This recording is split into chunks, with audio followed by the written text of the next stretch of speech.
আমার বউ তোমার প্রেমে হাবুডুবু খাচ্ছে। দোষ তুইও তো খারাপ। দোস্ত এক বাজে কথা বলিস না। আমি এতটা ছোট লোক না যে বন্ধুর বউর দিকে নজর দেবো। তাই হ্যাঁ প্রীতম, কেমন লাগছে আমাকে? অবসর। অপসরা কি?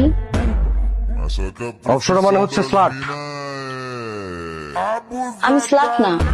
তুমি কি টাইমিং করেছো প্রীতম? একদমই না। অপসরা মানে হচ্ছে স্বর্গের সুন্দরী। ও ডিয়ার, আই লাভ ইউ। তোমার ওকে আমাকে গালি দিল। মনে হয় নিজের বউকে কেউ এভাবে গালি দেয়?